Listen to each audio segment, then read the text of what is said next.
Pour la victime, qu'elle soit enfant, femme, homme, la problématique est la même. Une victime reste une victime. Par contre, le changement de regard, il se fait plutôt aux yeux de la société et de la charge culturelle et morale que la société porte sur tout ça. Je pense que quand on dit soit un homme, un vrai, on se révèle à quelque chose qui est historique. Vous voyez ? Et on renvoie à des données qui sont des données anciennes. Et dans la mesure où soit un homme, ça veut dire soit fort, vous voyez, soit dominant. Qu'est-ce que ça veut dire aujourd'hui ? À partir du moment où la dominance peut autant être celle de la femme et la force peut être celle de la femme. Autrement dit, l'homme peut parfaitement être un être de la sensibilité, de la douceur, de la vulnérabilité, exactement comme la femme peut l'être, vous voyez. Et à partir de là, les mots traditionnels perdent leur sens.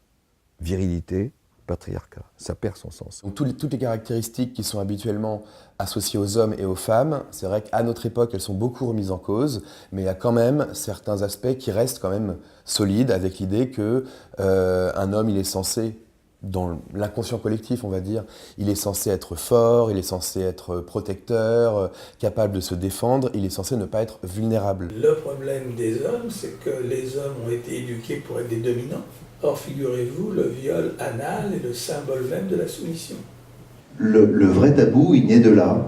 Il naît de cette charge culturelle et qui peu à peu est en train de se désarmer. Ces changements qui renvoient à des qualités qui ont complètement bougé, ce changement-là, il est absolument fondamental. Un homme qui dit qu'il est violé par sa femme, on n'a pas de case. C'est simplement, on ne se représente pas.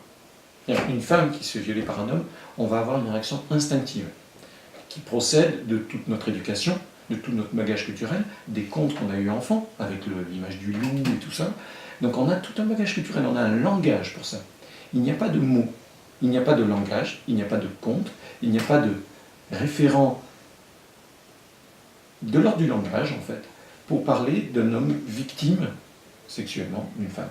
Et le fait de ne pas avoir de représentation, finalement, pas que les violences sexuelles arrivent aux garçons, c'est aussi problématique parce que dans la société, ce qui n'existe pas, ce qui n'est pas verbalisé, ce qui n'est pas pris en charge, ça n'existe pas. Et donc, la réaction intuitive, enfin très instinctive en fait, assez animale je pense, c'est de rejeter ça. Parce que ça ne correspond pas au schéma. Et donc, on est obligé de nier en fait qu'on a été violé. Et ça c'est grave en fait. C'est pas le fait que le viol soit associé à victime femme, c'est le fait que quand on en parle en tant qu'homme, c'est absolument...